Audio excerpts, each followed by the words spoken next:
Russian. No, don't rush. So what's going on, guys? We are live here at a bit of a late starting time. Of course, because we couldn't have any Hell's Kitchen, we had to have 15 minutes of Biden talking inside of Hell's Kitchen. But hey, that's just how it goes, I guess. The world's crazy, and the president's got to do what he's got to do.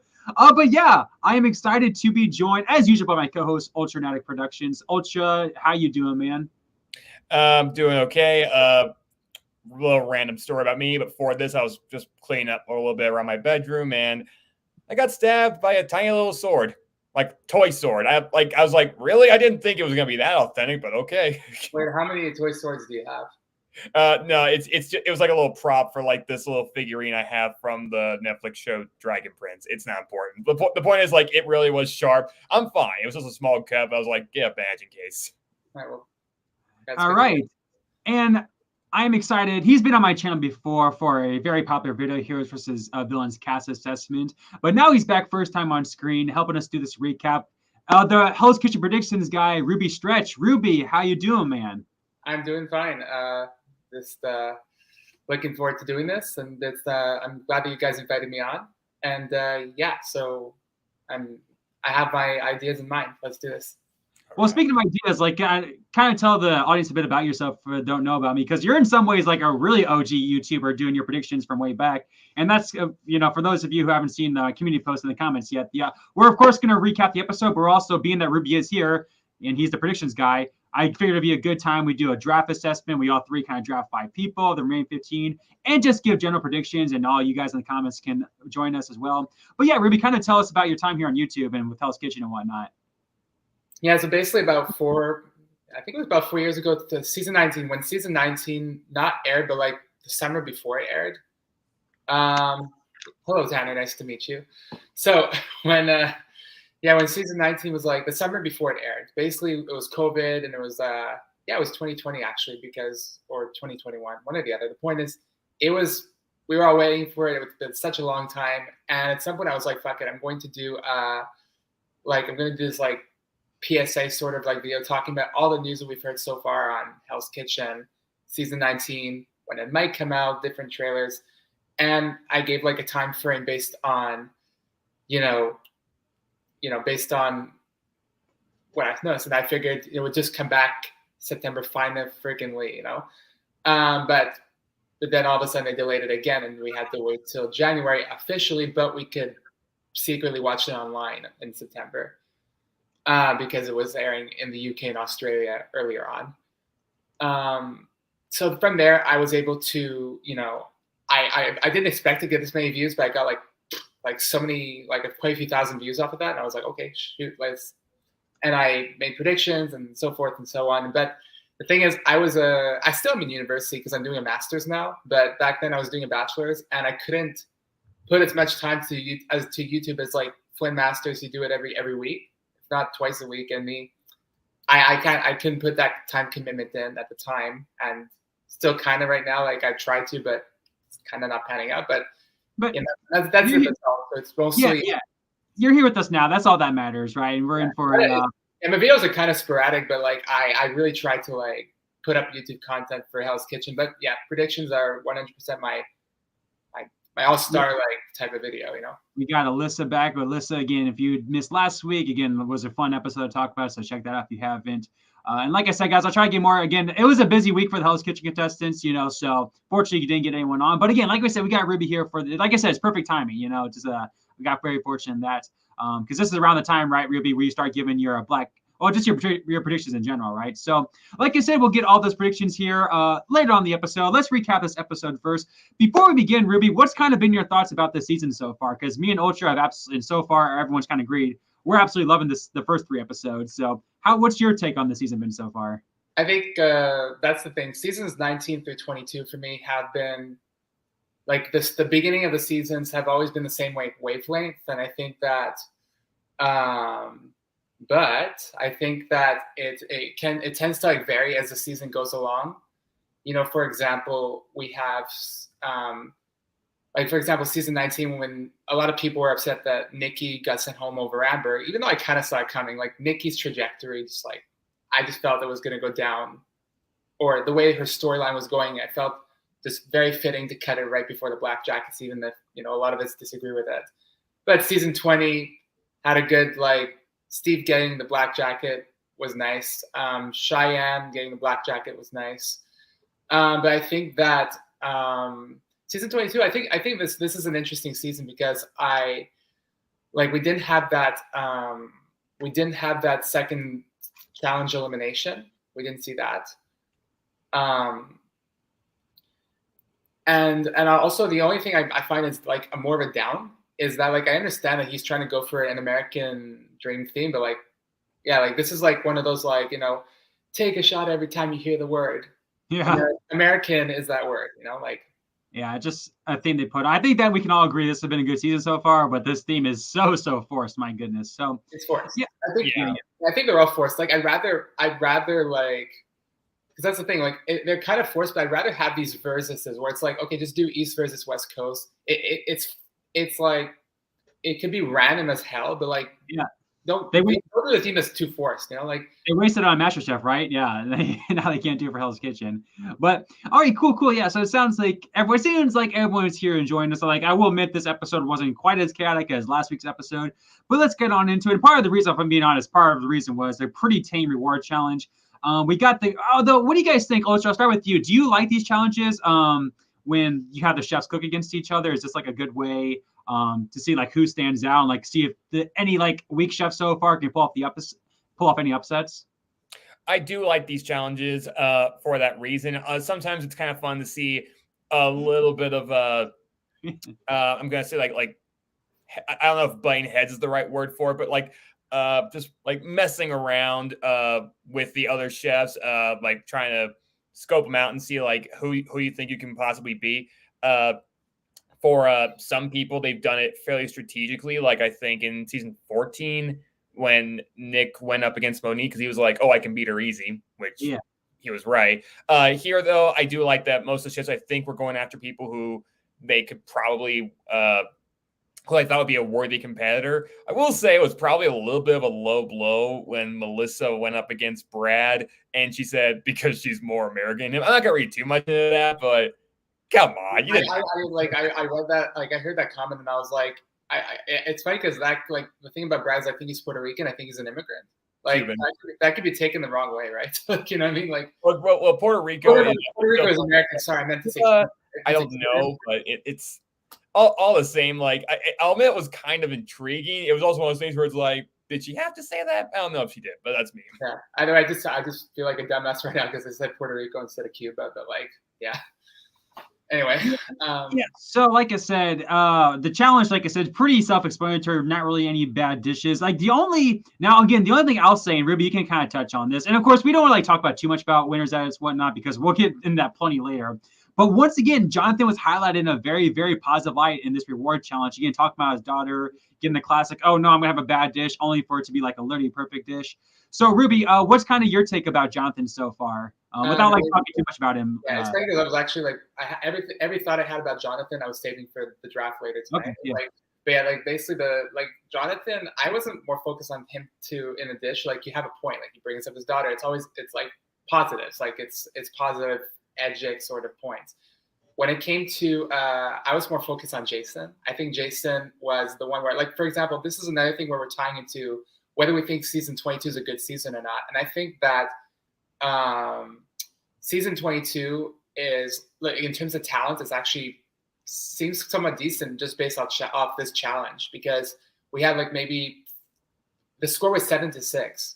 7-6, that means 13 points, 16 competitors. That means 3 contestants did not get points. And the only one who didn't, and the best part was Jason was the one who didn't get the point, and he was the one who did the punishment, on the blue team. Yeah. And I think I was more focused, I was less focused on Jonathan. I was more focused on Jason making these dead-ass comments. There was one comment he made that I'm trying to remember what it was exactly, but it was during that reward challenge. He said to Ramsey something how are you able to do that in 45 minutes? And he says, that's because I'm me, something like that. Yeah. So I'm here. It's how does that really answer his question? Yeah, I know I didn't answer your question, Flynn, about Jonathan, but like I was the only thing I could say about Jonathan is that like it's just positive right now. But Jason is the one that's really attracted my attention for all the wrong reasons, right? wrong but right reasons at the same time, because it's like every like and the funny thing is he thinks he's funny, he thinks he's telling a joke, but it's funny because everybody's making it clear, oh, you're telling a joke, it's not funny. You're telling a joke, it's not funny. And he's laughing, and that this is another one of those moments because I'm here, and we think he thinks he's being a show off, but it's like, yeah, you're being a show off, but it's not a good thing, you know. All right, so let's talk. I mean, just a little more about the challenge. Again, it's pretty everyone did well. It wasn't really, other than like you said, Ruby, other than Jason being Jason. The only really other bad dish we got was Renisha and whatnot. Again, everyone else really surprised. So, Ultra, did anyone shock you with how good they did? Like, is we kind of expecting this? Were you?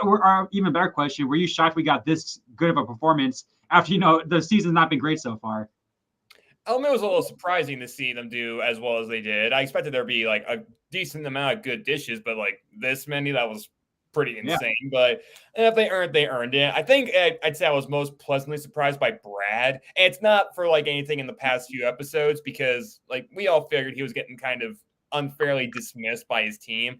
It is more that he got the comment about how ugly and almost disgusting his dish looked, but then when you actually taste it, it is in fact delicious. And yeah, it is one of those dishes to where I'd have to eat it with my eyes closed, but if they say it tastes that good, then okay, I'll take their word for it. Yeah, again, we'll talk about Brad more, but this was like in my opinion, this was a must-have episode for Brad, right? Obviously, we didn't do anything bad in the kitchen. Wasn't thought about getting a nomination soon, but like wasn't thought of like the Aaron this season, just putting up for the hell of it, right? Had a good dish here, and they even again the edit even had you like think he's gonna have a bad dish, only for him to get a point. So very, very positive episode for Brad. Like if this again, the comments all here were super in support of Brad last week. Got some more comments here. Brad Sterling vibes. Yeah, that's a high compliment. Yeah, I'm not sure if he's like that popular yet, but he's definitely the underdog this season so far. And this was a must-have episode for him too, especially with all the other. Sheldon J. Plankton, he just used too much sauce. Say what? Matthew Lopes, excuse me for butchering your last name. In the words of Sheldon J. Plankton, he just used sauce. Yeah. Dude, don't get me started on Plankton with those AI covers these days. I know it's off topic, but oh my god. Okay. Anyway, so let's talk about the punishment pass, which we knew was won by Melissa. So, Ruby, I gotta ask: was there any doubt in your mind that Melissa wasn't going to use this punishment pass after what happened last week? Like, it was like for sure in your mind she was going to use it, right? I was certain she was going to use it, not just because of like last week, but like I think that's an enticing reward to go on. See, if I was in any chef's position, if I had the punishment pass, I know it's possible I might just be wasting it because I might realistically might not last all the way to the end. I mean, I would be the first one up because I'm not even a chef, but like, but realistically speaking, like if we were going to pretend I'm a good chef and I get on the show, I'm saying like, I would save my punishment pass for when I would, because I'm less focused on the reward. I'm more focused on the punishment. If the punishment is recycling day, I said this in a video. Recycling day is the most pain in the ass punishment that they've ever shown on the show, in my opinion. And they do that almost every season. So I'm just waiting for that punishment to come up so I could just use it. And but Melissa is the kind of person where it's like, oh yeah, an opportunity to go to, I think it was Beverly Hills. She's gonna use it. And is that what you were saying? Yeah, well, I agree with that, what you're saying. But also, like I said, I like this comment is saying here, after Covetti Gate, I don't think there's any doubt she was not going to use it. She just wanted to get that out of the way after the last punishment. And so Ultra, she also used this pretty strategically. Now, who did you think she was going to pick? And like, do you agree that, picking Jason, again, the red team sees it too, despite, already living in the dorms with him. Jason is not exactly, someone to get along with. So she knew that put a target on his back for everyone. So what do you think about Alyssa's strategy, you could say, here with this punishment pass usage? 100% expected she was going to use it on Jason just because it gave me kind of Cody from season 19 vibes, in that I think the red team was seeing him as being like the really cocky show off of the group, except with Cody, they saw that no, that's not really him at all. He's in fact a decently nice guy. With Jason, nope, every suspicion was confirmed. It was they realized that no, you are kind of insufferable. Can we just get the blue team back here so you can leave?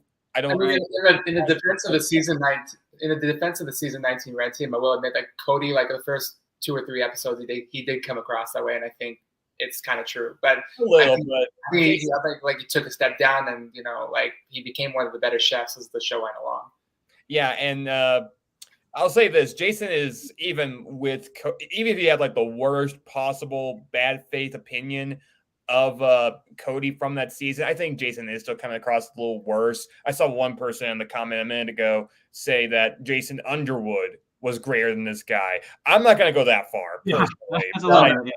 But I won't. Jason is the 2 Jasons are both entertaining in their own ways. And like I know, this is going to be controversial, but I think Jason Underwood, as much as he became as much as I hated him for his comments, at the same time, it's like hearing this guy talk and being ironic, and what's panning out on the show is so ironic. It's like it's just hilarious to watch, I'll say this much about Jason Underwood versus Jason H. I may not like Jason H's jokes in the slightest, but at least from what he's saying that he's joking, whereas Jason Underwood was dead serious about everything he said. There was no sarcasm in his voice. Like, he genuinely thought all those things, and that's worse. No, it is worse, but at the same time, it's like, because that's the thing too. If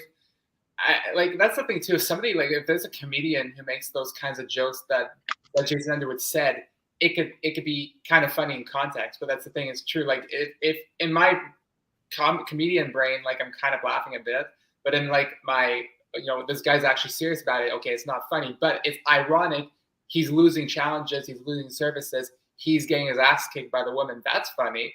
This is all this irony, For sure. But Jason H, I think that, I just think that Jason H is just he's coming across as he is arrogant. He is arrogant on the show, or at least that's what's being portrayed. And I think the biggest moment for him when it came to the woman was when he said to the boys, I think all of us were just I don't see any talent on the red team. I think we're all better than them, and yeah. And it's I think at that point, it's if the woman overheard that, then it just goes to show that they don't have much faith in them socially. So Yeah. Do you think Ultra it was in snippets, right? Do you think it was just any editing that was kind of tricking us, or do you believe Jason was actually pissed? And this goes for chat as well. Do you believe he is who he is? He was pissing everyone off. Jason H. Oh yeah, this episode, yeah. Yeah. I personally do think that it's not the edit outright. I'll say this: the edit gave me a somewhat better opinion of him. Somewhat, I still don't like him, but he wasn't completely pissed off about doing the punishment like I've seen a lot of people are. He actually was nope, I know how to do this, I'll do it, which that's better reaction I would have expected. It just so happens that even when he's in a good mood, apparently he's still pretty hard to work with. Yeah, I think people are talking about Jason's in the comments. So Jason's apologies came up. Jason Ellis Jason Ellis is the one from season 7, right? Yeah. Yeah, and Jason Ellis is fine. I don't mind Jason's apologies. You can even technically count Jay Santos, because I think his first name is actually Jason. Oh yeah, and that caused a confusion in episode 1. People were like, "Oh, was Ryan talking about Jason Blue Hair or Jason the arrogant guy?" Well, you can differentiate that with Smurf. Right. Right. Yes. Yeah, but as far as Jason H is concerned, I'm gonna just say this, just clear it up. I think it's all I have to go solely with what's based on the edit. I can't just judge people in real life. But from what I could see on the show, it's just, I think Jason for me, it's entertaining, it's funny to watch, but in terms of that's what I'm watching, is him being arrogant, and he's so full of himself that even when he's suffering, even when they're telling him, hey, you're going to do the punishment today, he says, oh, it's another opportunity for me to show off. I can do this with Brett. I can everything. It sounds like he's a villain you're willing to root. So you're just happy to see a villain. It sounds like, Ruby. Well, for one thing, I'm happy to see a villain. I'll say that Yeah, because same like, here, same here. it was like with the New Era Survivor. It's like I said this in Discord so many times. I was like, I'm not sure if, like, people in the comments. Season 45, we got Emily Flippin. I said, no, she's like this new villain in the new era, like finally.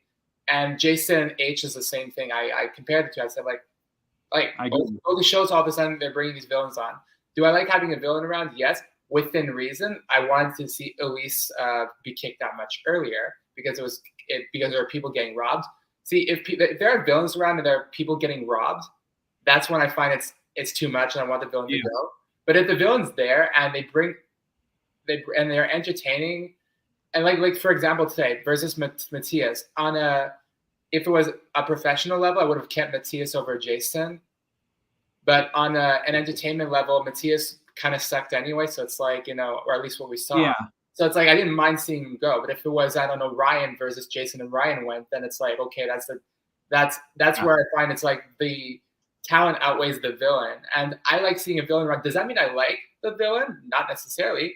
No, but I like seeing a villain. You know what I mean? Because it could be entertaining to watch in the sense that you root against them, or in the sense that you root for the heroes more, or in the sense that the villain is ironically funny, Yeah. All right, cool. So yeah, this conversation, as usual, kind of just turned into like a Jason talk. And you can't, and that's the thing. Say what you will about the villain, but you can't help but talk about him. So, whether that's for bad or for worse, if he, like you said, Ruby, he like makes it way too long, he can't, I guess he, fools on us, right?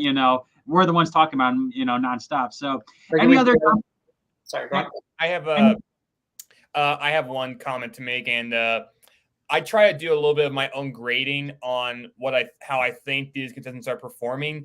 And for every person who gained a point in the reward challenge, I gave them a positive point, and then for anybody who didn't earn a point, negative. But I gave an extra positive point to Danya because I think this might be a first where somebody gets a point before that particular round is even finished being judged. I'll explain why. I thought that at first too. I thought you were onto something, but then when I watched, but I was realizing as it was playing that it was the last showdown. So if he says to them both, "Oh, you both get a point," it doesn't give Danya much of a chance to celebrate that she got a point because they just lost the challenge. Yeah, that's true. But at the same time, I've seen this kind of thing come close to happening, in season 11, at the end of the Singer Dishes, when it's Zach versus Jacqueline. He had only nitpick things to say about Zach, and he said, "Well, before I judge your dish, let me judge Jacqueline's dish." He could have still technically given him a point, and then still given Jacqueline the point after if you really wanted to. But yeah, I guess I just felt in that case maybe Danya did that the best dish of the challenges. Maybe I don't remember off the top of my head, but at the same time, I felt that was a perfect case of Ramsey wanting to do, oh, you guys both back in line. I want to say this whole challenge is going to depend on one point, and that is whether Jermaine gets it or does not get it. And if not, then it's going to go to a tiebreaker. And let me guess, the best dish will come from the women's side, which funnily enough will probably be Danya, because that's how it goes. When I noticed that in most cases, whenever there's a tie, I mean, it actually didn't happen earlier this season at one point, but that was confusing. That was for a challenge service. But whenever there's a tie, you'll notice it's like if you're on the red team and you're about to win, but you don't get that point, and now it's a tie. The tiebreaker will somehow be won by the blue team. I just tend to notice that pattern. Yeah, I agree with that. Yeah.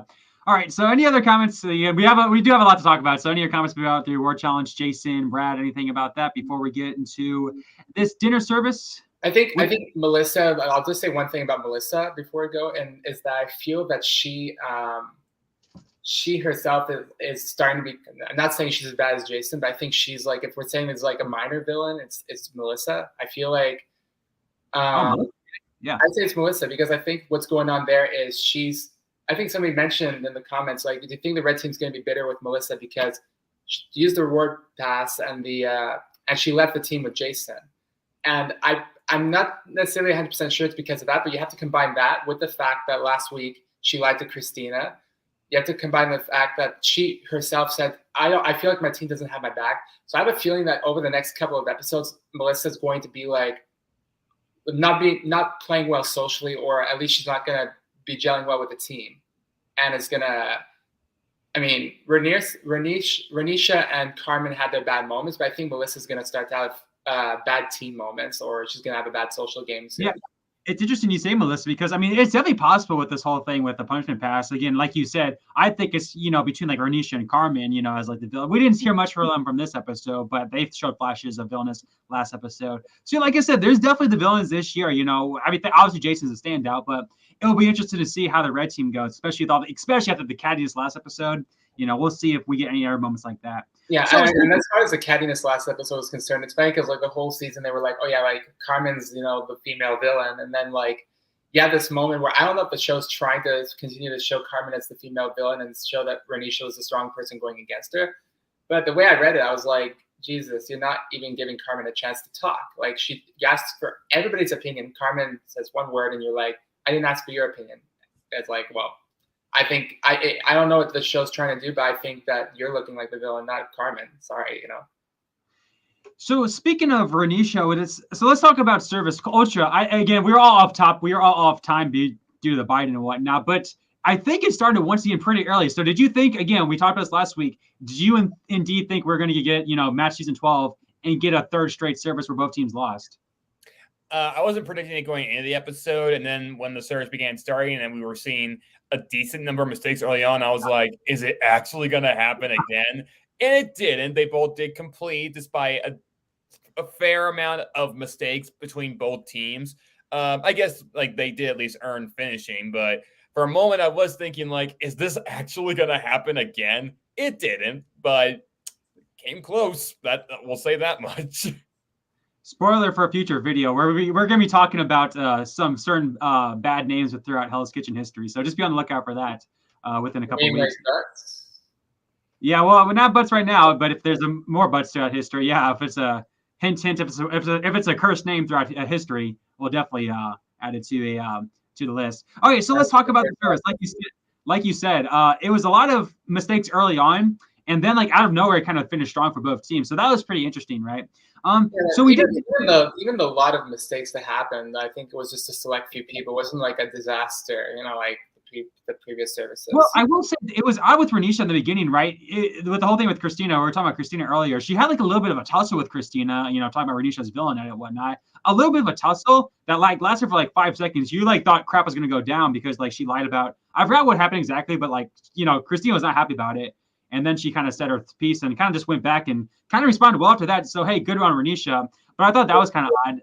Also, have you noticed this trend of like people lying to the sous chefs? Like, Melissa lying about the confetti, which in her defense, like I might have lied too because I disagree with the show for this. I don't see the freaking point of Christina dumping the bags of confetti. I really don't see the point other than maybe some entertainment. Like, there's no point. Anyway, one lie there. There's also Jason sort of lying to Chef Ramsay, or at least Ramsay called it a lie. I think it was more of an excuse. And then Renisha, lied to Christina. So that's 3 lies in 2 episodes. Yeah, I know. So yeah, this is not a good sign. So yeah, I thought that would really backfire on her, but she responded well. So good on her. Let's look at we also got Sammy's first mistake, like you said. So it wasn't big mistakes. They responded well, but they got off to that. And then to finish off the red team, let's talk about Sandra out of nowhere, kind of breaking it down on Garnish. Ultra, what did you make of this? I mean, Sandra kind of out of nowhere. I mean, obviously she had a struggle at first service, almost could have been the first boot, pretty invisible last service. Now out of nowhere, kind of in a breakdown. What do you read into this, Ultra?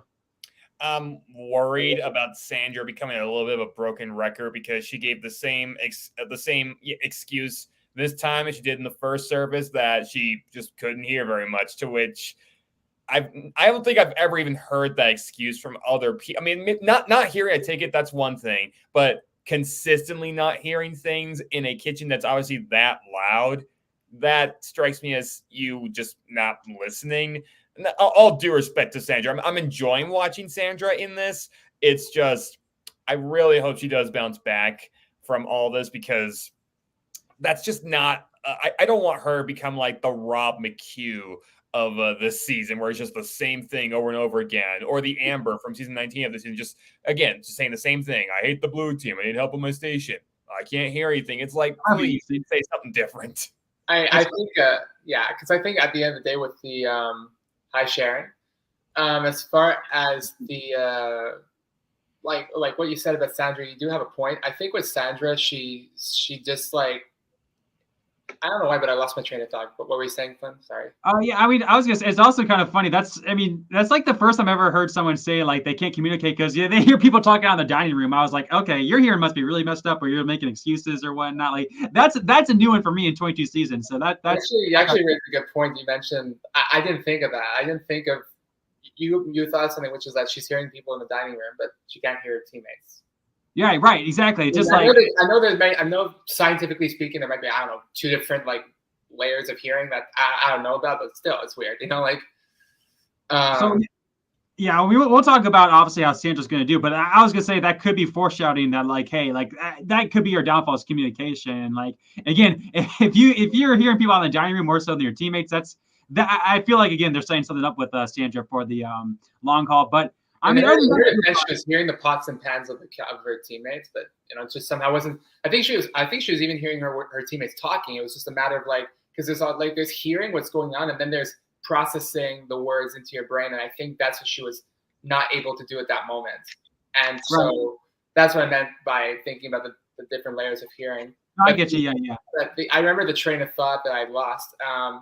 It was Ryan. I feel like Ryan made one mistake, but the show, I don't know if the show's doing it because they wanted to like not make the nominations too obvious, or whether the show did it because they're trying to dunk on Ryan as much as possible because, I don't know, maybe he's not going to win. But it's like he made one mistake, and I feel like he got a little bit too dunked in the nominations for it. Well, to be fair, like that was so that's a good segue to the Blue Kitchen tonight because there Then again, Corey was the same thing a few years ago. So because we saw on the we saw Mateus get off to once again this is kind of obvious. They pretty much showed that in preview. Got off to a very, very bad start right away on the fish. It made us all think we're in for another terrible service. And then on the meat, Jason with this whole, like you said, I don't know if he was lying to Ramsey or whatnot, but definitely pissed Ramsey off with what he was trying to do.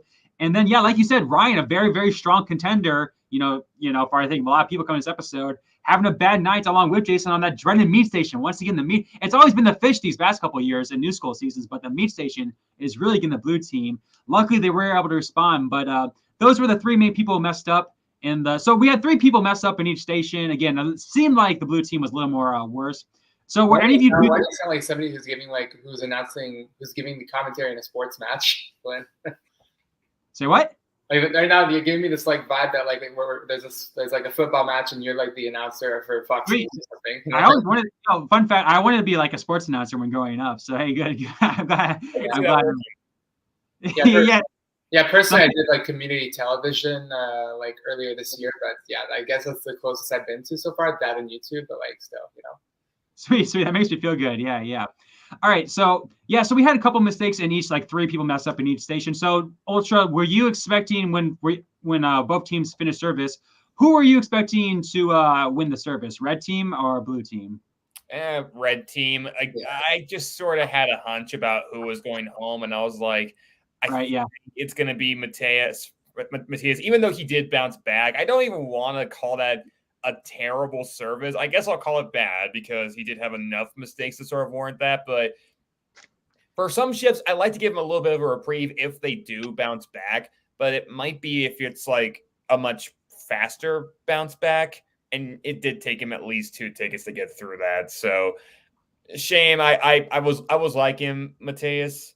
Am I saying his name right? Is it Mateus or Matthias? No, I still pronounce it Matthias. I think Ramsey's gonna have his way of pronouncing names. Like there's Jared and Ramsey says Gerard. Let's just call him Chef Butts because Grant's here. Grant's been the number one. If you guys know, he's been like the number 1 Butts fan throughout this entire time. So Grant, I'm so sorry. I was so hoping. I know you're such a loyal viewer. You've been on Chef Butts literally since before the season aired. So I'm so sad to see him go home. It's a shame we didn't get a free. We got such a lame, like the three strikes you're out elimination quote. We could have had like such a funny, like Butts quote. Like come on, Ramsey, are you kidding me? Maybe that would be too. Ramsey 20 to 21 seasons never did a pun based off of the last name unless like the contestant mentioned their last name because it's like I mean Ultra can correct me on this, but like I just feel like. I don't know, like Butts never came up in the show, so why would Ramsey make a comment on it? Because you have to. It'd be hilarious. That's why. It would be hilarious, but like it should have been a confessional or something. Like, but Matthias should have brought up his name in the confessional, and then it would have made sense to say the joke, Yeah, there was at least one time where somebody's last name was made fun of. Because it was a little too obvious. It was back in season 12 where we had 3 separate chefs named Mike. And because of that, 2 of them had to go by their last name, Gabriel and DeMarco. And when DeMarco goes home, it's DeMarco, demented, demoted, denied. That's legitimately a great elimination quote. Yeah, that's what I meant. Like, what I meant to say is, like, I don't think he's gone off of a chef's last name unless, like, it's a chef that's like DeMarco or Mato or anybody like that. Like, it's unless Matthias mentions in the confessional, oh shit, like, the guy's like, hey, look, the funny thing about me is my name's Butt, and look at my size, I have a big butt, something like that. Huh. Oh my God! Now it did that. Oh my goodness! If only. If you feel like I was a bit offensive, like I used to weigh 300 pounds, so I have it right. No, you're good. You're good. I think my elimination quote would have been as such. I gave Matthias so many chances to try and get better, but unfortunately, it just wasn't happening. No ifs, ands, or buts. Yes, perfect. Yes. But you even said it first. You said it like I gave him 3 chances, but it didn't happen. Like something like that. Yeah, he could have highlighted or something. Okay, we're off track. Like I said, I felt bad for my dude Grant, so we had to bring up. So let's talk about the elimination tonight. So obviously it was between. Well, first off, I mean, no Brad talk. Were you surprised at all that Brad wasn't? Or I'm sure all happy about it. Did you think that Brad was going to be discussed at all tonight, Ultra? Nope. All right, cool. Yeah, I was hoping not. Thank goodness he didn't. So obviously between Ryan, Matthias, and Jason. So Ruby, who did you think the nominees were going to be? Did you think it was indeed going to be like Ryan as a blindside possibly, along with Matthias on the meat station? Especially since that had. Yeah, I didn't think Ryan was going up at all. I thought that it was. I think it was like a bit like Jeannie being voted out in season 41 of Survivor. It was one of those moments where it's like it's very, very, very obvious that who the 2 nominees are. But the show wants a little bit of like, we don't want to make it too obvious for the viewers. So they're going to try to put a few smoke and mirrors, and they'll say like, oh yeah, Ryan was getting discussion. So it's either the dunking on Ryan, for no reason, other than like he's going to lose in the future, or, I think this is what really happened, which is that, because as I mentioned earlier, they just needed smoke and mirrors, so they just propped up Ryan as like a big possibility, but it wasn't going to happen. All right, so yeah, let's talk about Jason versus Matthias. Again, we all 3 kind of agreed. I mean, we really talked about this yesterday. We all 3 kind of agreed Matthias was going home. So, I mean, I guess I'll kind of ask you, chat, like, did you all think about Matthias? Who would you think was going home, chat? Matthias or not Matthias, Butts or Jason? And let's kind of talk about, Ultra, I'll start with you. Chef Butts, again, kind of last name, kind of had a tough run. It's kind of hyped through his comments by Drew. What's your takeaway about Chef Butts in this season? Well, and let me ask you this. Do you also think it was the right move for him to go home tonight? Just if we're going off of plea, no, because Jason was just completely bullshitting to Gordon Ramsay the entire time. And I was like, if I was in Gordon Ramsay's shoes, everything would be darned. I would not tolerate that. And the experience really shouldn't matter either in this argument. But as far as Chef Butts goes, I thought he was a pretty good, likable, passionate chef. I don't have anything really bad to say about the dude. I know there's always a little better that he could have improved because even for his good services, he was a little shaky, I guess. But I'm not going to say a bad chef makes an unlikable person to watch because there's not exactly a correlation between that. I thought he had a decent attitude, and I would have liked to see more of him. I think that. Yeah, I think as far as Jason's concerned, I just double checked, and his last name is Hedin, because you mentioned Flynn, Butts versus Jason. So I was thinking, maybe how about let's go by last names, Butts versus Hedin. And so what? And all of a sudden, like, boom! I thought of a good elimination quote for Jason in my head, or something along the lines of like Jason gets eliminated instead of Matthias tonight, and it's like, and if the last name is brought up, it's like Jason could have been a talented chef, but unfortunately he had his head in his ass too much, something like that. Oh, head in. I like it. Yeah. I'm curious, is that how it's pronounced, or is it Heeden? It could be a double. Okay, well, he had his head in his ass way too far. I mean, it's No, still pretty cool either way. It's just I'm just curious if like how is it pronounced, because I don't know if we were told. Yeah, I was gonna say this is kind of like something along the lines of like a double elimination if they both went home. Like correlate the two together. Oh my lord. Yeah, Jason was trying to put his head in Matthias' butt. Yeah, something like that. Yeah, They're like, oh my god. Yeah, this is getting this. How did this come here? Like I said, not really. Again, Grant brought us here. Yeah, Grant. Like I said, we gave you some privilege, Grant, because of your last name of Butts throughout and yeah, that's the thing. That's really all. No, you're wrong. The other thing that will be memorable about Chef Butts is when Gordon Ramsay did something that he hasn't done since like I think the earlier seasons. He used a piece of food and. Yeah, you're right. Yeah, he hopefully doesn't get canceled. Chris, Vinny, and maybe like one or two other chefs in the earlier shows, and then he just stopped. Yeah, and then. Hopefully, he doesn't get canceled for that. My goodness, yeah, that was good to see for this show. Yeah, I especially on Matthias of all people. I just loved I hope we see that again in the future. For sure, yeah, that's something they could totally replay over and over again. So yeah, Ruby, any last comments about Chef Butts this season? Excuse me. Any other comments about Chef Butts this season? No, I just felt that he actually. I'll give him one thing. He's good in challenges. I'll say that. I think he's good in challenges. He had a decent first service, but then the second service really dunked on him. I mean, he had a bad service, let's be honest, but he would have gone home if it wasn't for the fact that Claudia had like some attitude problems that Ramsay didn't like, and Ramsay just flat out told him, "Look, dude, you're dead ass on thin ice. Like you're if you fuck up tonight, you're going home." And I think, in all fairness, like I know I said that professionally we could cut Jason, but at the same time, like in terms of TV, we keep Jason around, obviously. But at the same time, Matthias, like you're on thin ice. I made you a promise. I'm going to keep my word. So.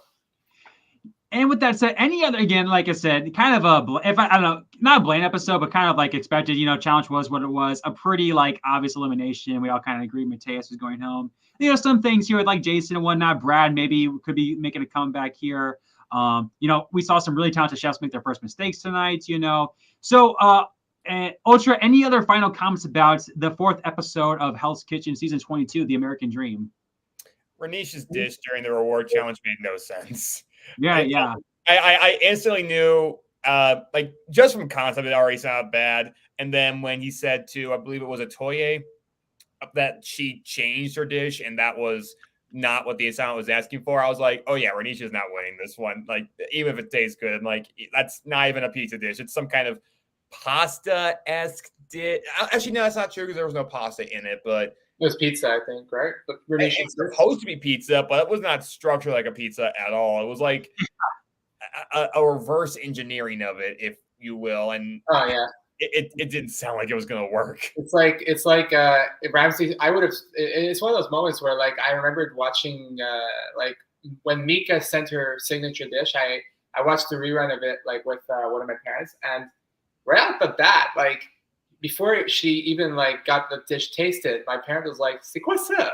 Which means, "What the fuck is that?" And it's like, and that was it. Like it wasn't that bad. It was all bad. Just like it was not gonna work. Like what the fuck was that? All right, yeah. So Ruby, do you have any other comments that we haven't talked about, or any other like final thoughts about this episode at all? I think one thing I forgot to mention was that Brad. Somebody on Discord said a joke saying like the blue team's gonna find some way to put Brad up again, and well, that didn't happen obviously, but I thought it was funny. And what are your thoughts about the cheerleading sequence? It's not the first time we see that, but like, what are your thoughts? No, I have no thoughts about it, honestly. I think it was just like seeing it doesn't faze me. It doesn't faze me. I mean, at least they did have the cheerleaders judge the dishes, right? Yeah, that's yeah. That would have been like stupid. Not good. Train wreck for entertainment. Not good though. Like yeah. have another bad high school. I don't know if wait, was that like a real quick before I don't get off topic? Was that like a high school thing, like some random cheerleader thing, or what? Like in LA or whatnot? I think so. I don't remember if they said it was high school or college. I think it might have been high school though. Yeah, I don't know. Or if it was like some random like cheerleading school. I don't know. It's not a big deal, but I thought that was interesting. Because like just like the that's like the official Hell's Kitchen channel that posts I posted the raw services for season 2. Like they it was about like 4 days ago they posted like we had the cheerleaders doing the letter I and things like that. Well, and the ingredients, and the 4 days ago I just saw that video being uploaded. The season 10 episode where Kimmy has her like Southern High and big ass Southern Low, where there was the choir there, and it's like, oh yeah, give me you, and then they sing out a letter, but instead of this case it was cheering the letter, like that was it. Yeah. All right, cool. So yeah, kind of a team episode, like I said, kind of was expected. Yeah, Chad, if you have any other questions, I might take some questions real quickly before we get into our predictions, because again, we were going to talk about the episode, a good chat about it. But now, again, the bread and butter, again, why Ruby's here for the predictions guy. It is now time. The three of us will kind of not only give our predictions, but our draft picks. So how it's going to work, and chat, you can kind of play along, is off screen, we drew rock, paper, scissors off screen, who would go first and whatnot. I'll tell you that in a second. So how it's going to work, one person will go pick their first draft pick. The next person will go like with the second overall pick, and the third person will go. And then it'll flip-flop, right? So that third person will have the fourth overall pick. The person will pick second, fifth overall. The first overall pick, sixth overall. And vice, so on and so forth, right? Until like all the final 15 people are chosen. And each Ultra, Ruby, and I will have 5 people pick. So, and we'll see who does the best out of all our draft picks, right? And in general, again, I'm sure by doing this, we'll also like just give our thoughts about each chef in general, like if they're gonna make black jackets, next couple of boots, one out winner pick, all that good stuff. So chat, please jump along again when we talk about contestant. Please join us and whatnot. What your predictions would be for them if you have them winning, black jacket, early boot, all that good stuff, right? So let me get some questions real quick here before we officially start and make sure everything's good. No, I did not see Steve Wilkos. Yeah, I didn't see him either. Yeah, I saw that. I didn't see him either. And by the way, you're still doing a predictions video, like you said, Ruby, right? So yeah, so that's how it's going to work for my predictions. Like this was episode 4 we just watched. So next week is episode 5. My tradition is 5 episodes. So next week's episode 5. Then it will take me about 5 days to get the video up. And like maybe like 1 or 2 days before episode 6 airs, that's when I'm going to get my predictions video up and running. All right, guys. So let's get on into it. Like I said, we're already, almost an hour in, so we still got a long ways to go. Well, not a long ways to go, but we got 15 chefs to talk about, right? And we're all going to I'm sure, talk about them. So with that said, I totally forgot. Holy crap, I had this. Ultra, do you remember the? I know I'm last. Ruby is going to be the first pick. I'm going to be second. You'll be third. Okay, that's what I thought. I almost forgot. All right, cool. So. Last, haha. Yeah. We'll see. All right, so Ruby. Who is your, let me get the people up here real quick too, so I can pull them up when you say their names. Ruby, who is your first overall pick? And I assume by this pick is also essentially your winner pick for season 22, The American Dream. That's right. So Flynn, I remember I made a joke with you where I said, we do a draft pick for the winners, and you go first, and you said, I pick Megan Gill, and I said, fuck. You're going to say this right now. I picked Jonathan. Fuck. Yeah. I have to like, who isn't picking this dude? Yeah, so, Flynn, where'd you get that? Like, how were you able to put that image up that fast? I just like put off screen. I just like Googled everyone, copy paste. Okay, yeah. I was gonna like crop them out, and I think this is my first, this is my second time using StreamYard, so I'm not sure how this works. Anyway, so Jonathan, in my opinion, like the big thing that sold me as the winner pick for this season was his very first confessional. He said, this is what the American Dream is like, daughter. He talked about, he was like, said, doing a good dish for Ramsay, that's important. But then he mentioned something about, the American Dream is about the journey, the struggle. And he mentioned destiny. And he said something about destiny. And I feel like the entire confessional turned on some signals in my brain. And from there, I saw his performances. He was performing very decent.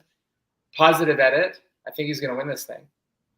I agree. The edit, I mean, sometimes they make the edit a little too, for the winners, it's a little more quieter. But he just got such a blatant winners that he's done great so far. They highlighted him last service. They highlighted his daughter this service. So we could see a Steve, but I definitely think we're going to be another Alex 2.0 this season. So yeah, I agree. Yeah, I said like I that's the reason why I said Alex was getting third place last season. I was like, no fucking right, way. yeah, it's so obvious, and then he fucking. Yeah. You learned your lesson this year, yeah.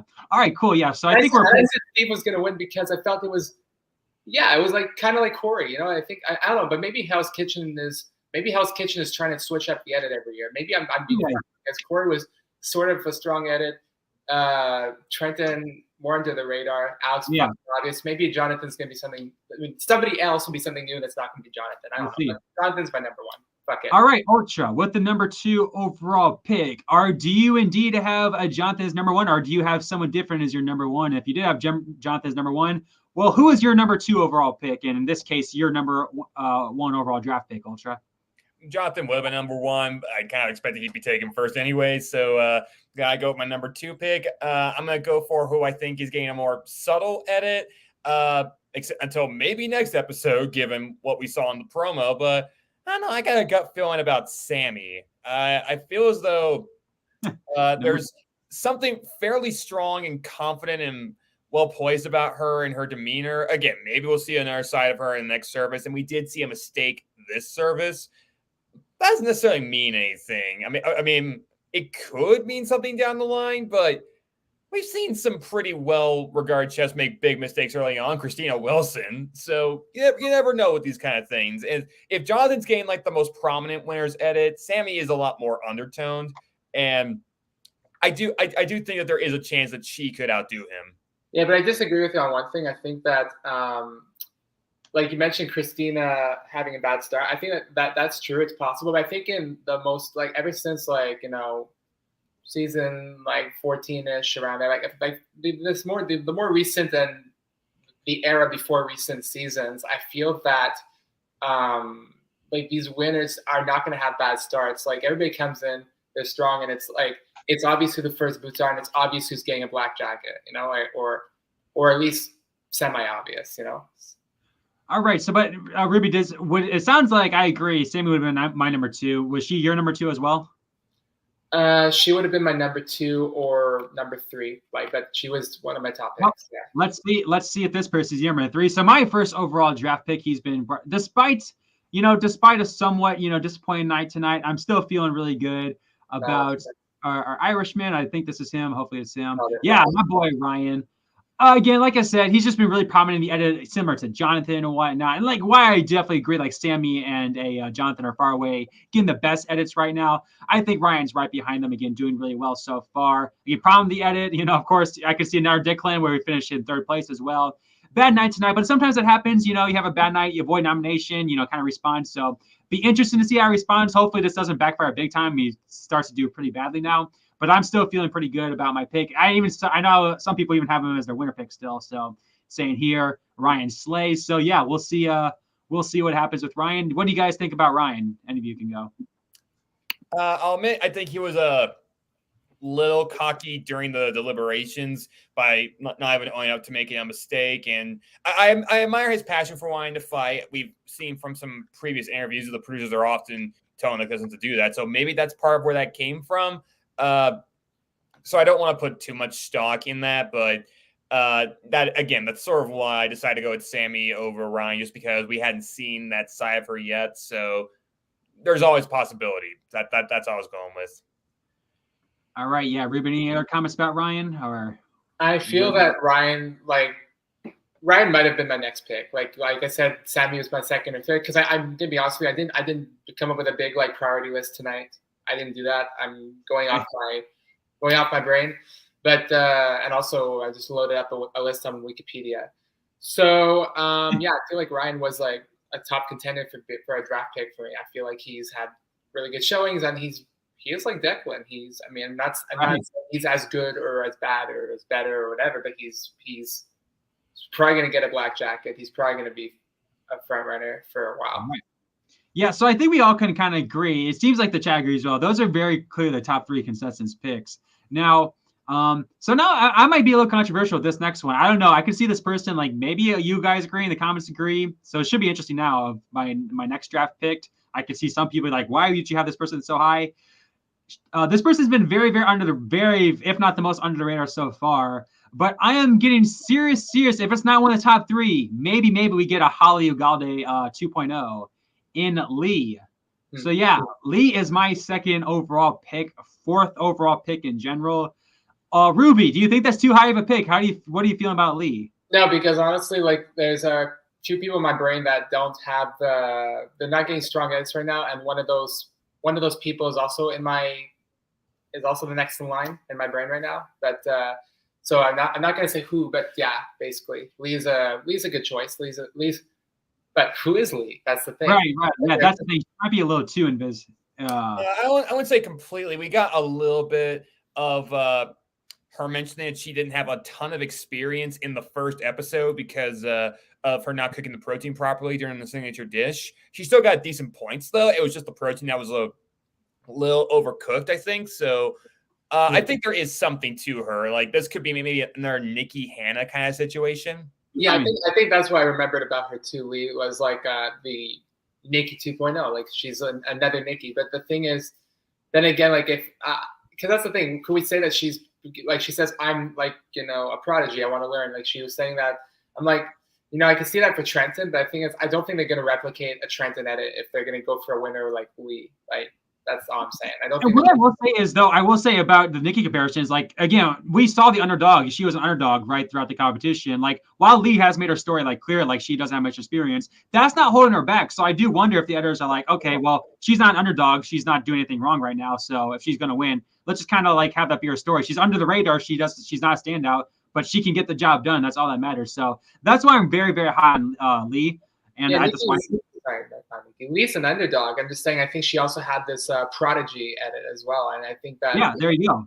I don't think they're going to do that again 2 seasons after they did it for Trenton. That's my personal take, but yeah. Well, with that said, do you want to say anything, Ultra? Or are you? No, I'll just prep it for the next pick. Go ahead. Who is your second overall pick and the fifth overall pick in the season 22 draft? And we're getting a little bit interesting now, like I said. So, who's your pick? This is going to be kind of risky given that this will be the first pick we've had yet who's actually been nominated so far. But I think I saw a really strong redemption arc for them in this episode that gives me more confidence in them. So I'm going to pick Danya as my next pick. Danya. Yeah, I think that's Melissa. Let me try to find. Oh, shit. Did I forget to put Danya on? Oh, I think I forgot to put Danya on. Oh, no. I forgot it. Like when I was contemplating just a few names in my head right now, I forgot about Danya until Ultranatic said they were nominated, and I was thinking, we talking about Brad? No. That's so embarrassing. I can't believe I forgot about that. Wait, did I actually? That's so hilarious. Yeah. All right. So why? All right. So I guess that tells you what I think about her. So why are you so high on Danya? Yeah, she got almost eliminated last episode. So why is Danya your fifth overall, top 5, baby? Huh? Why? Explain a little bit more. She had a pretty decent bounce back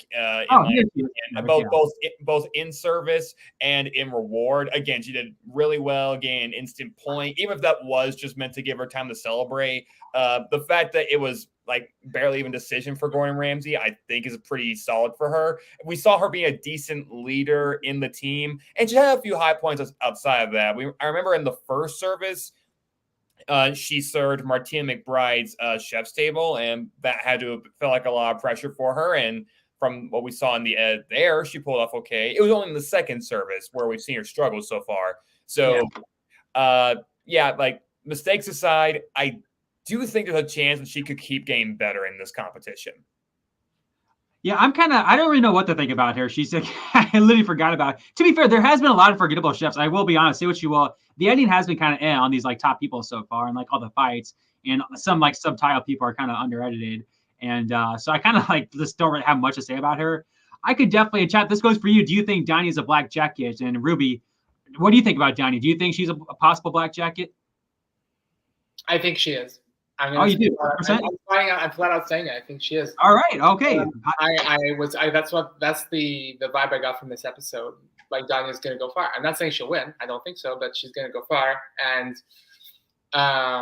Yeah, because there's a few people here where, and that's the thing too. Like you mentioned Lee before, and you mentioned a few. Like we were talking about a few people that just got these really almost purple edits, and I feel like Kane from a few seasons ago was one of them. Kane, like, I'm not saying she was completely unedited, but the thing is, like, I feel like the show was putting her in a position where it's like if she doesn't get a black jacket at 6, even if she deserved it, it's like we didn't see that much character in her anyway. So it's like we don't care too much. But I mean, we did care in the end. But and then Nikki was the opposite, where I felt like with Nikki, they didn't give her a black jacket, but I felt as much as it was unfair, like I said many times, I feel like Nikki, like the way her story arc was going, it was like ending perfectly on that elimination night. That's how I feel like it ended. Like, so you feel like she's going to be it sounds like she's going to be the first black jacket in your opinion then.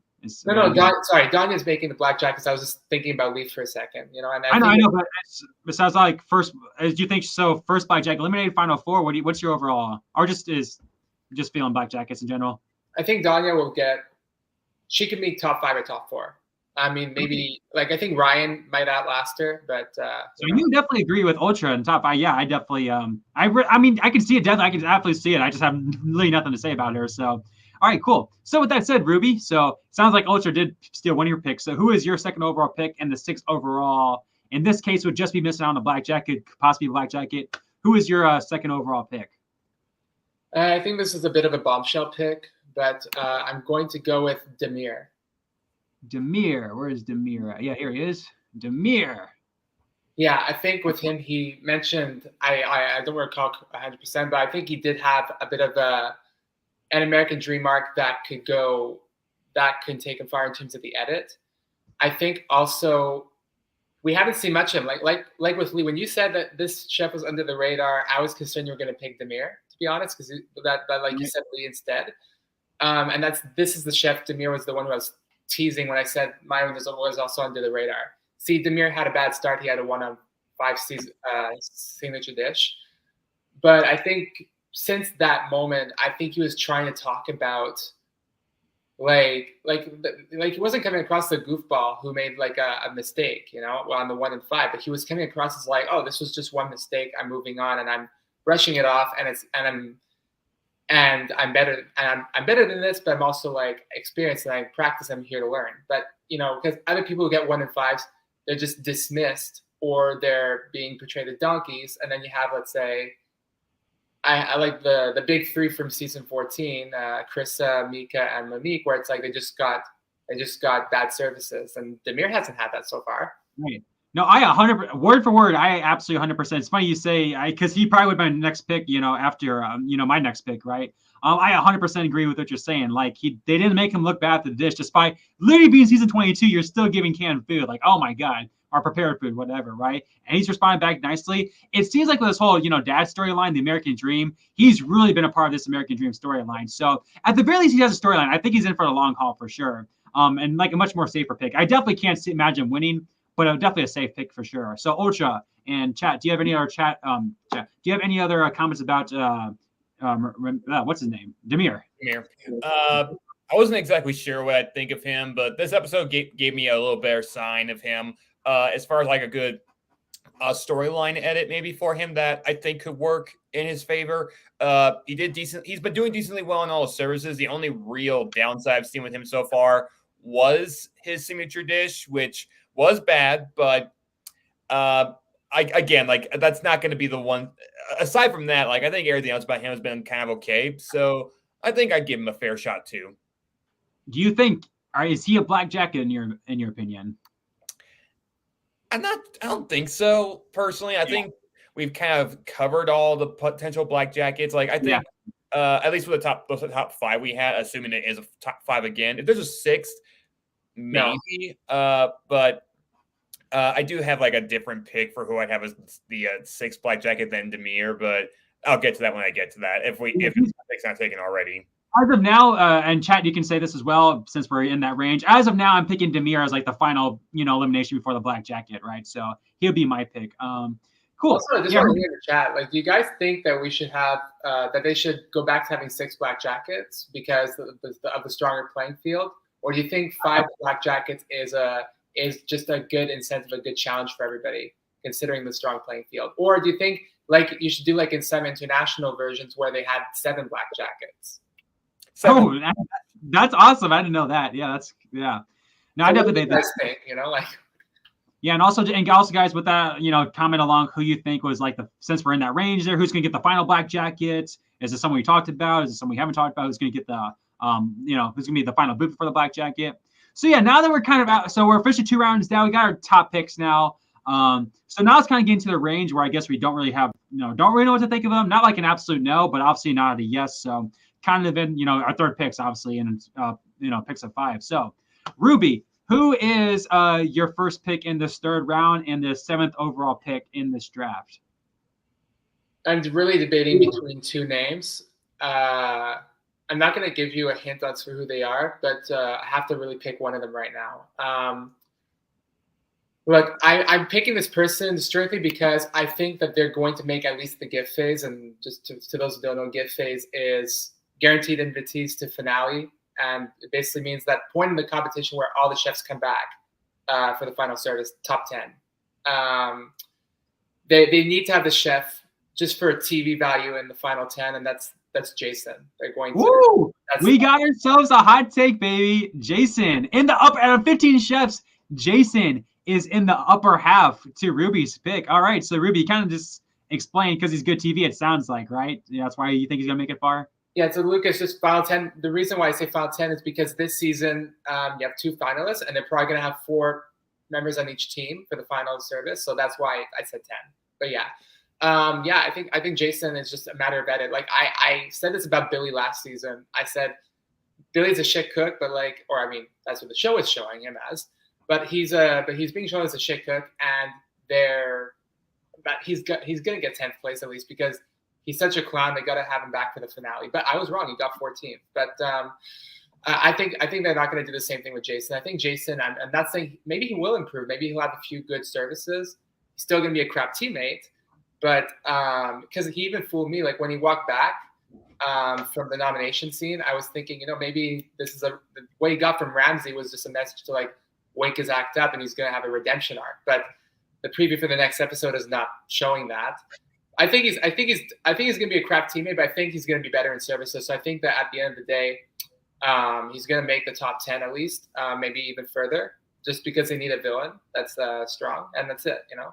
Yeah, that's funny. I agree. He's 100% my last pick. Because when I'm basing off like winners, like obviously I don't think we're any of these people are going to pick are going to win, but out of everyone, I never can in a million years see Jason win this season. So he would 100%.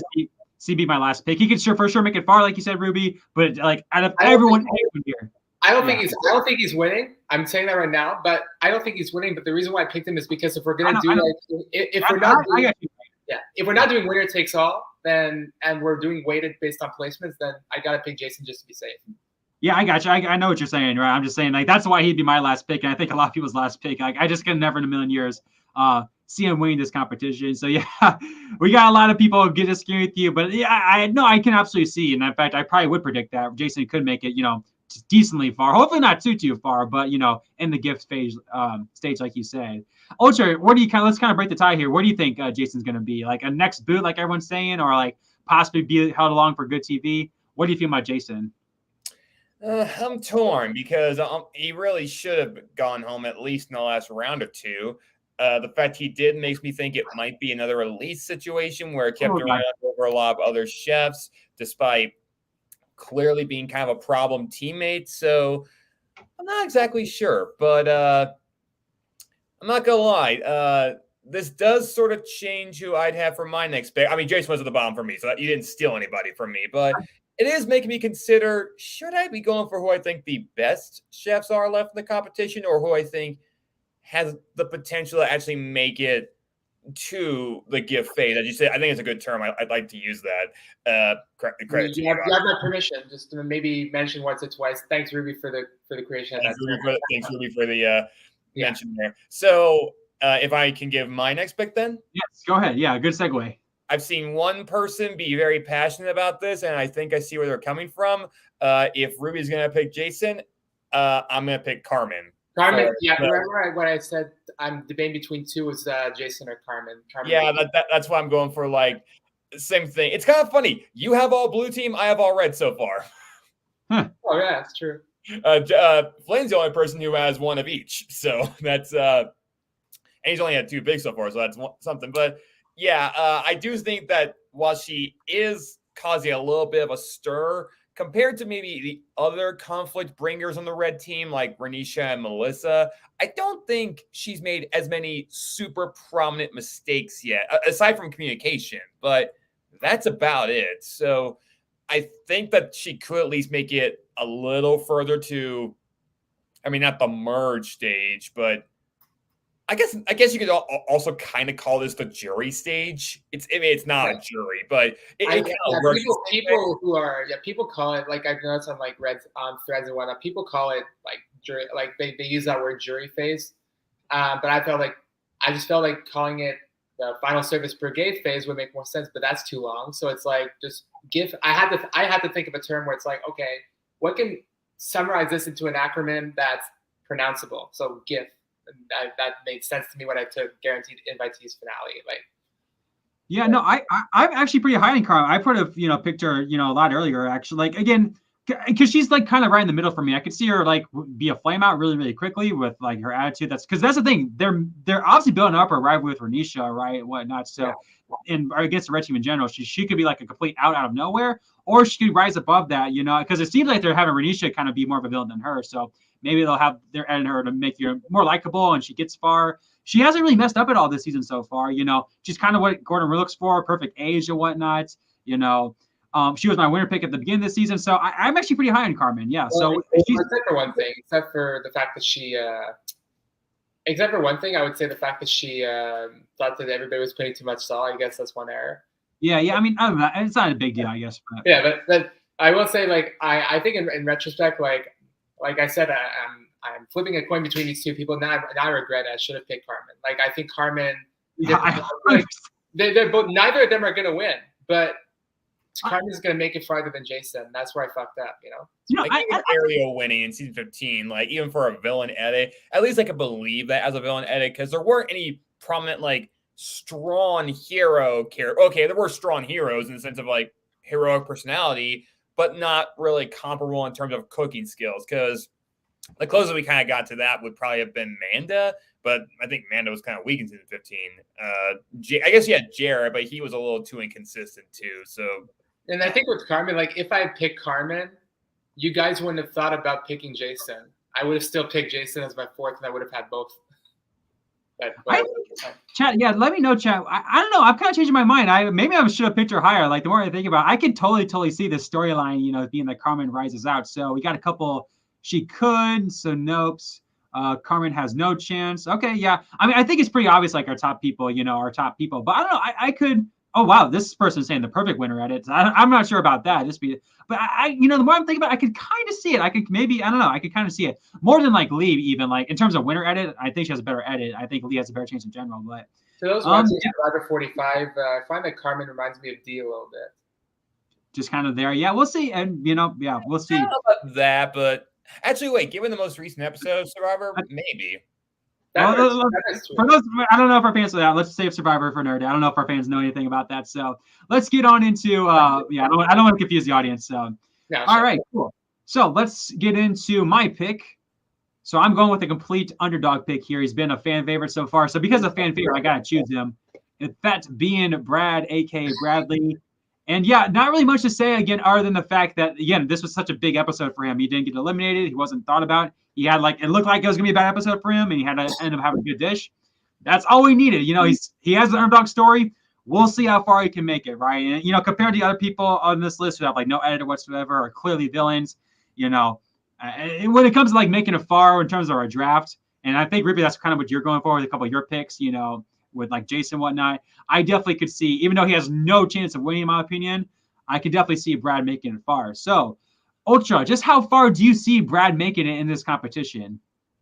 A few more services. I think he could potentially also make the gift phase, but it's again, like I do think he is going to get singled out and just taken out, like even after like only a few small mistakes in services, not anything colossal, even just like anything that might single them out as like, well, you're not consistently great. You got to go. That's it.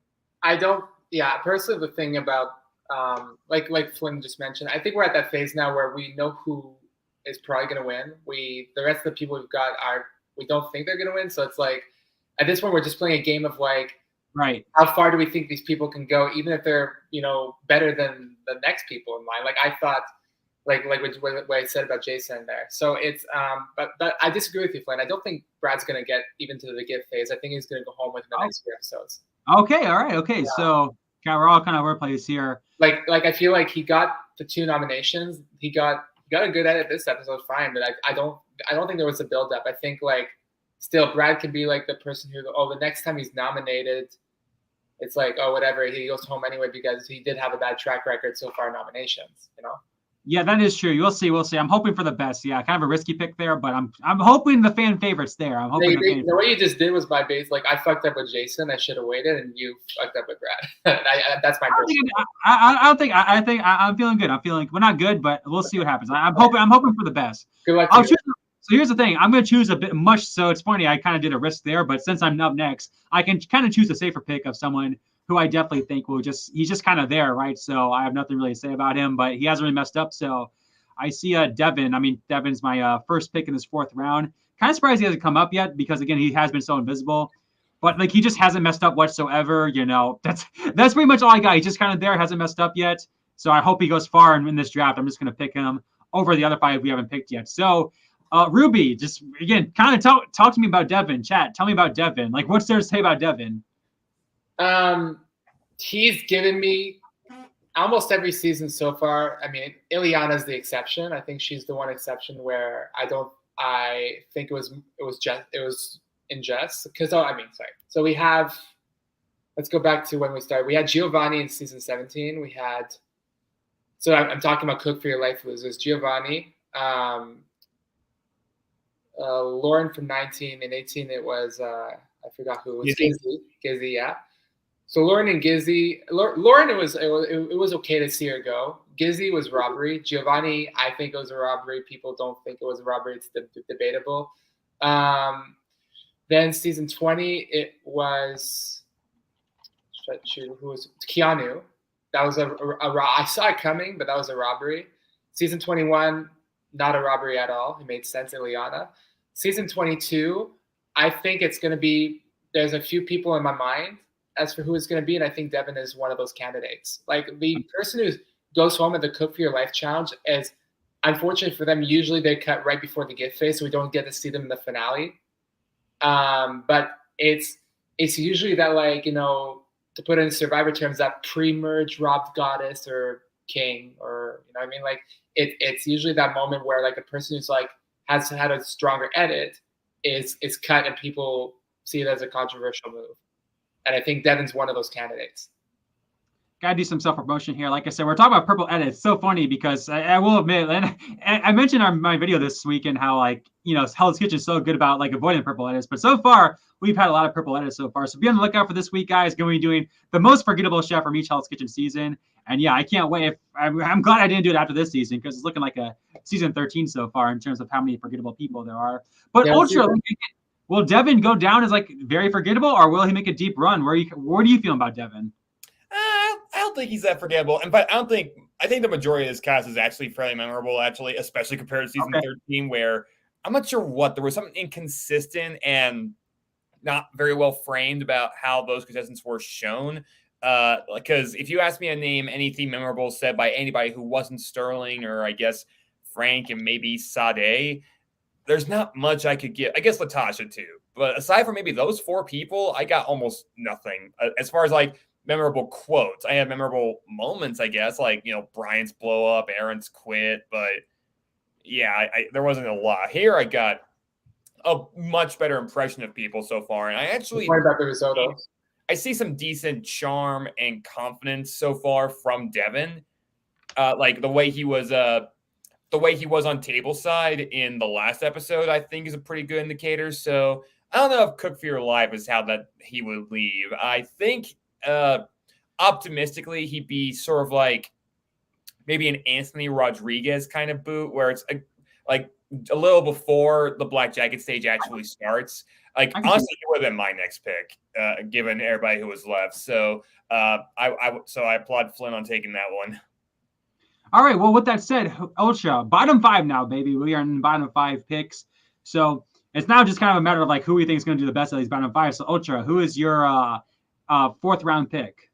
I'm debating who I go with on this one because on one hand, I feel like I should maybe round out my all red team members with the only blue team member left, but that blue team member is not actually who I had higher in the list. If we're going by again, sorry, I can interrupt you, Ultra. Darcy mentioned a good point, because I was thinking who is the most forgettable season 13 contestant, and I was thinking, oh, was it Deneen? Was it JP, JR? Going up the list, and then I completely forgot about Janae. So Janae is the most forgettable in season 13 IMO. I actually disagree on who's most forgettable in season 13. But you can make an argument for any of them. I think I'd go for Santos as most forgettable because, I mean, the main thing with him is that he makes it he's one of the people who makes it the furthest, and I can tell you almost nothing about this dude aside from him having to get yelled at very, very important person over and over again. That's kind of it. I don't know what else he did. So yeah, it's just with Janae. Like I was trying to remember. Okay, guys, who's your 4th pick? Who's your 4th round pick? I'm going to go with who I think will make it a little further. Sandra, yeah, I agree. I 100% agree. I'm actually surprised it took her this long. Well, I'm not surprised because I could see her being in early boots, but I'm hoping maybe because I remember that first service again. It seemed like they highlighted her for no reason, right? Because it seemed like everyone else messed up and they just didn't show it, and they showed Sandra and Atoya messing up. And but Ramsey put her back in line too, so I do kind of wonder what the edit was trying to tell us that that's like. Are they trying to get? It's either like again, it's either she's going to be a boot really soon, or maybe just maybe they're trying to build up some sympathy as like a potential underdog. I don't really see it, but just maybe. So I think that's a good low pick. That is between her and Devin for me. So Ruby, what do you have to say about Sandra? And chat, do you agree? Is Sandra possibly an underdog this season or one of the next boots? Yeah, that goes. Sorry, you were talking to chat. Yeah, I think that Sandra is what's his name, Devin. I think she's another cook for your life screwed possible candidate. But in that case, it's a bit like Lauren in the sense like, oh, we're starting to see her go a little bit down. So yeah, so I think that with Sandra, she's a good cook. She just has to work on some of the non-cooking aspects of the show, like the listening thing, and yeah, I think she's solid. She's in the top. I'd say she's in the top half of the cooks, but at the same time, I think that she's around early GIF. Yeah, cook for your life screwed or early gift around there. I'm getting a lot of Mindy vibes from her. That's kind of the round I kind of see her going home. Yeah, pretty soon basically. So yeah, all right, cool. So Sandra, so we're bottom 4 now. So Ruby, who is your 4th round pick? All right, so just confirm who are the bottom 4 again. So we have Melissa, Atoye, and Renisha. Melissa, Atoye, Renisha, and who's the other one? Jermaine, the last blue team member. Oh yeah, Jermaine. Yeah, so between these 4, Atoye I think is going to make it the farthest out of those 4. Atoye, okay. Why do you think Atoye is going to make it the farthest out of those 4? Well, for one thing, I can't really say without spoiling, so I'm going to take away the first comment. But the other comments, I'll say that Atoye is like she's made a few noticeable mistakes. When she doesn't make mistakes, it's like okay, like it's like she's not good or bad. Like she's in the middle, she's fine. Like I think she'll make the gift phase, and I don't think it's gonna be that.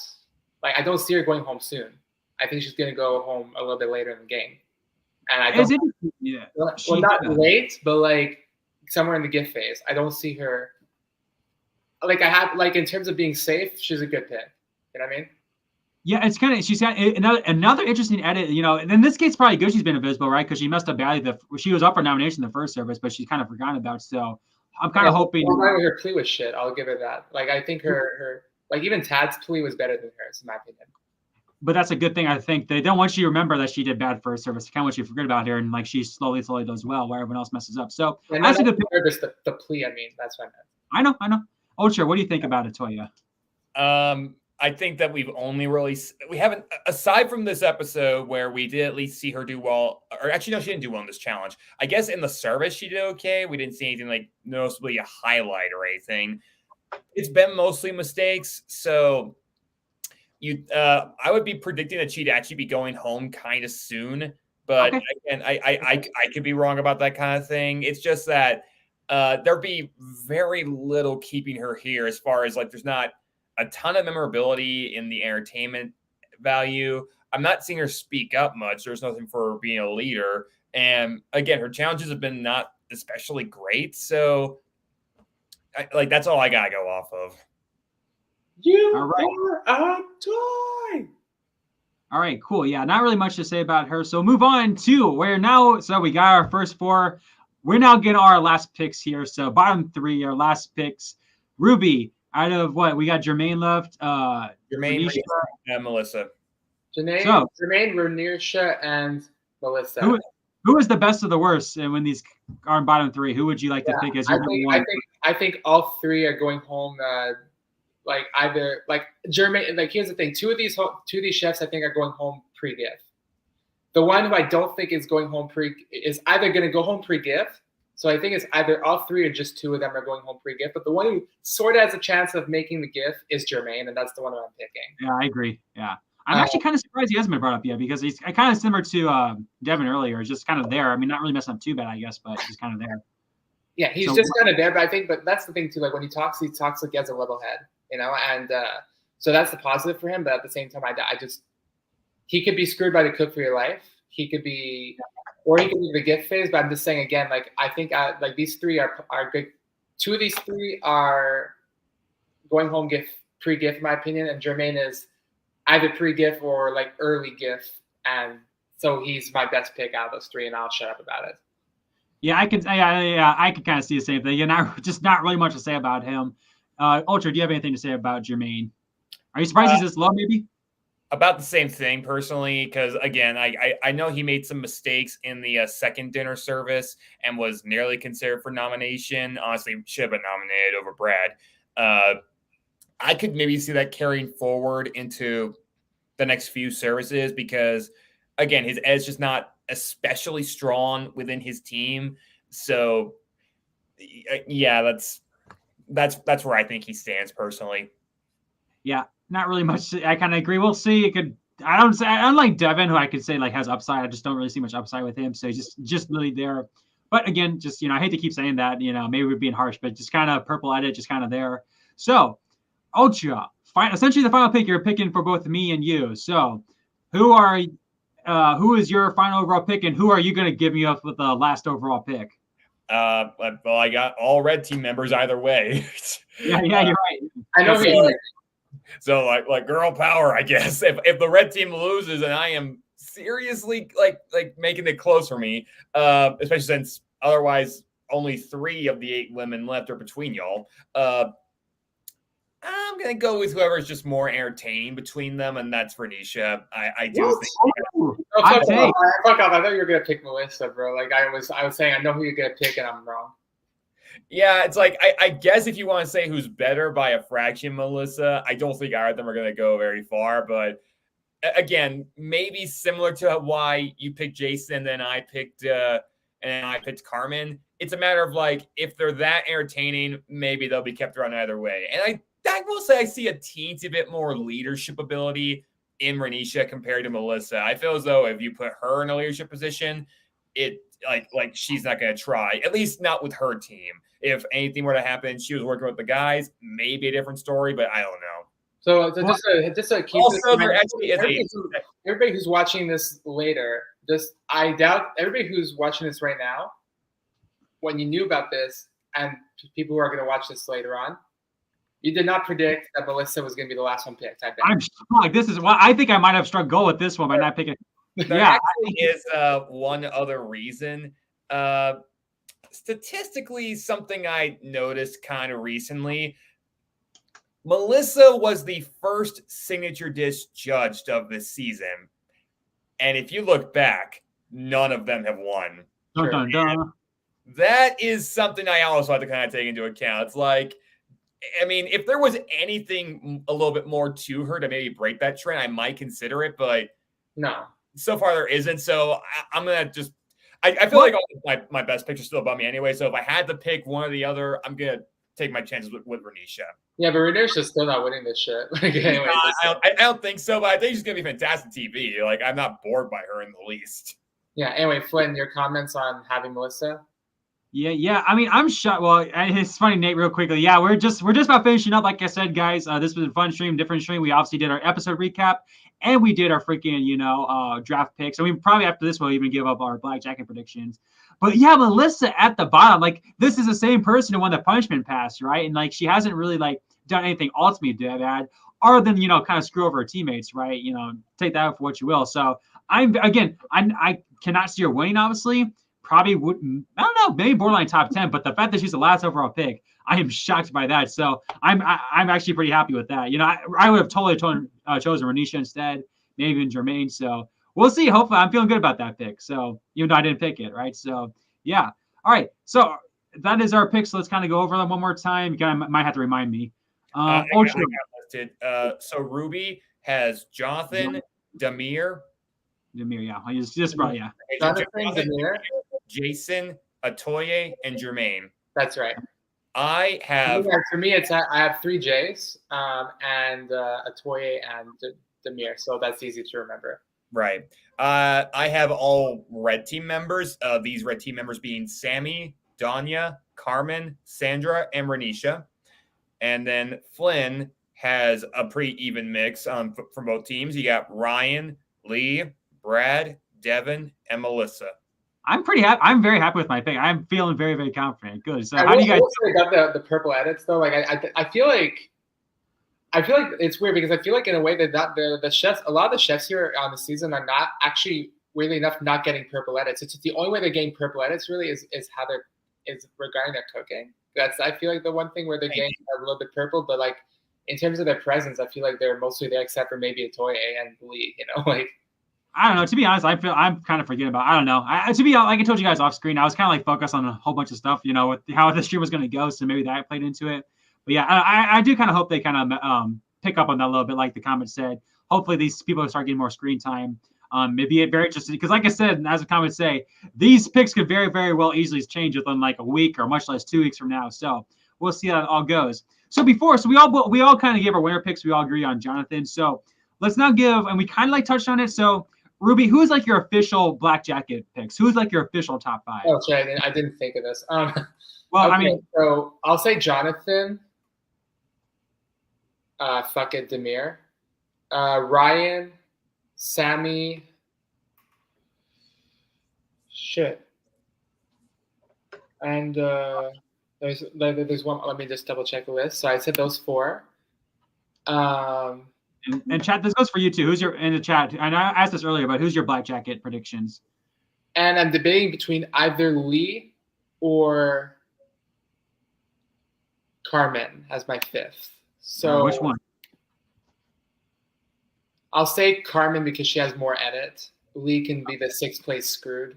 I kind of agree with that. Ultra, who is your black jackets? It's a lot the same, but like a little different. Jonathan, Sammy, Ryan, the first 3 picked, obviously. Yeah. I'm gonna stick by 2 of my picks too, Danya and Carmen. Oh fuck, I forgot Danya. That's right. So yeah, I think Danya has a leadership potential to maybe get there, and Carmen for a little bit of the conflict factor. But if she makes it, I predict she'd probably get 5th. Yeah, so I'm gonna swap out Carmen with Danya. I forgot about that. All right, and my again top 3 is Sammy, Ryan, Jonathan.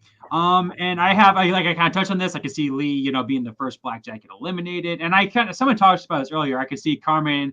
Carmen might be a hot take, but Carmen is my pick for it to make it kind of like the summer route, right? The final person eliminated before the 3-way finale, right? So that's my predictions for the top 5. We got again some other predictions here. Again, everyone kind of saying Jonathan, Ryan, Sammy. That's kind of wow. So this Lucas completely agrees with me, Lucas. So I like that. We got Jonathan Damir, kind of a popular pick as well. It seems. Yeah, so that's the thing. What Grim wrote those are my black jacket predictions. Except for Carmen, I swapped Carmen with Danya. That's my thing. And that's a good comment to end on. As long as Jason doesn't get a black jacket, I'm happy. Yeah. So any other, Ruby, being that you're the predictions guy, do you have like any other, like, I know we kind of touched on each contestant, any other like big time bold predictions for this season? No, I think we've already covered them all. Like what my job is that I have to think about not just like, I have to think about distance of each contestant, and then from that I have to think, okay, let's say who I think is getting 8th or 9th, who might get, like you said, who might get eliminated during that like menu dinner service. And it's like, and that menu dinner service, is it going to take place at final 8 like usual, or are they going to do like a random plot twist where all of a sudden it's a final 9 because I don't know, they decided to do like a non-elimination episode, and so they're backtracking, and that's going to fuck up my placements. So I have to predict all that. Well, speaking of that, Ruby, so again, it was great to have you here. Do you have any other comments about the episode or like this in general before we call it a day? No, I think this is a good season, a good episode, and that's all I've got to say. Yeah, we're glad to have you. Like I said, this is a fun little prediction, especially since if I'm being honest, it was kind of a tame episode compared to the last couple of weeks. So it's good to have you do these predictions. So you kind of touched on it. What can people expect from? Well, first of all, let me link your YouTube channel here, Ruby Stretch, guys. It's not just Ruby; it's Ruby Stretch. And post that. So what can people kind of expect from you going forward on your YouTube channel? So I still wanted to post for a while I was wanting to do like weekly Hell's Kitchen videos, but I think that's gonna be on the back burner for now again, because I have to focus on university. But also I'm a teacher and I have to do report cards soon. And so, but the thing is that when it comes to my YouTube channel, I think the two big projects I'm focusing on right now are the predictions video, and also the Survivor video that I made a Survivor video with Flynn and a few other Survivor YouTubers. And as far as that's concerned, that's something that's on my mind priority as well. And I also want to do a little bit of a surprise. Because I noticed a comment here, I think it was from Grant. I'm gonna give a bit of a wink to you. That's my surprise for Halloween. And it's going to be about, that's it. That's all I'm going to say. It's a surprise for Halloween. Oh, I like it. Cool. All right, cool. Yeah. So any other Ultra kind of, obviously, any other comments you have for this episode, or any other bold predictions for you? How are you happy with your team you got? I'll admit I'm probably the riskiest team in that, again, I have entirely like from one side so far. So unless there's some kind of team swap, if the red team loses, then I've got a 5 in 8 shot of being wrong. Probably more accurate, probably not that bad. I think a lot of these picks are pretty strong, but if Lee, Otoye, or Melissa aren't the people who go home, then I'm immediately out if the red team loses next service. So I might have screwed myself by not picking Jermaine when I did, but I'm like, these are my picks. I'm going to try my best to stick with them. All right, cool. Yeah. What I'll do is on the community posts every week, I'm going to write down who got eliminated. I'm going to probably keep score of people's like points based on placements, whatever. Kind of like what I did with my predictions, but I'm going to do it. That'd be great. Yeah. I was kind of wondering how we would do it. That'd be great. Yeah. I'll calculate the scores and I'll put in my community posts and every week as the episodes go. How's that, guys? For sure. We can see which one of us has their best picks and whatnot, kind of as a little tally. Cool. Yeah, guys. So thank you all for joining. Like I said, very fun, long stream. Like I said, had a lot to talk about with the episode and all predictions. We got our draft teams. We got our black jacket predictions. We got our official winner pick predictions. So it's all, like I said, guys, you can't go back and say, oh, Flynn lied about this, or Ruby lied about that. It's right here on camera. So we made our predictions cool. Yeah, I should have opened my first, like I said, my first draft pick. I should have just opened it with Chef Butts as a joke. But like, yeah. Well, because he was eliminated, that would be impossible. But yeah, maybe like because I mean, he said Tad is gonna win the whole thing, and I'm like, it's like the winner of season 10, Tavon. Like yeah, true. All right, cool. Yeah, so yeah, great stream, guys. So thank you very much as usual, guys. Thank you very much for joining and kind of talking about each contestant, even if there wasn't much to talk about, a lot of them. So yeah, as far as I'm concerned, I can't promise, guys, but I'm hoping to be back here next week with the stream and whatnot.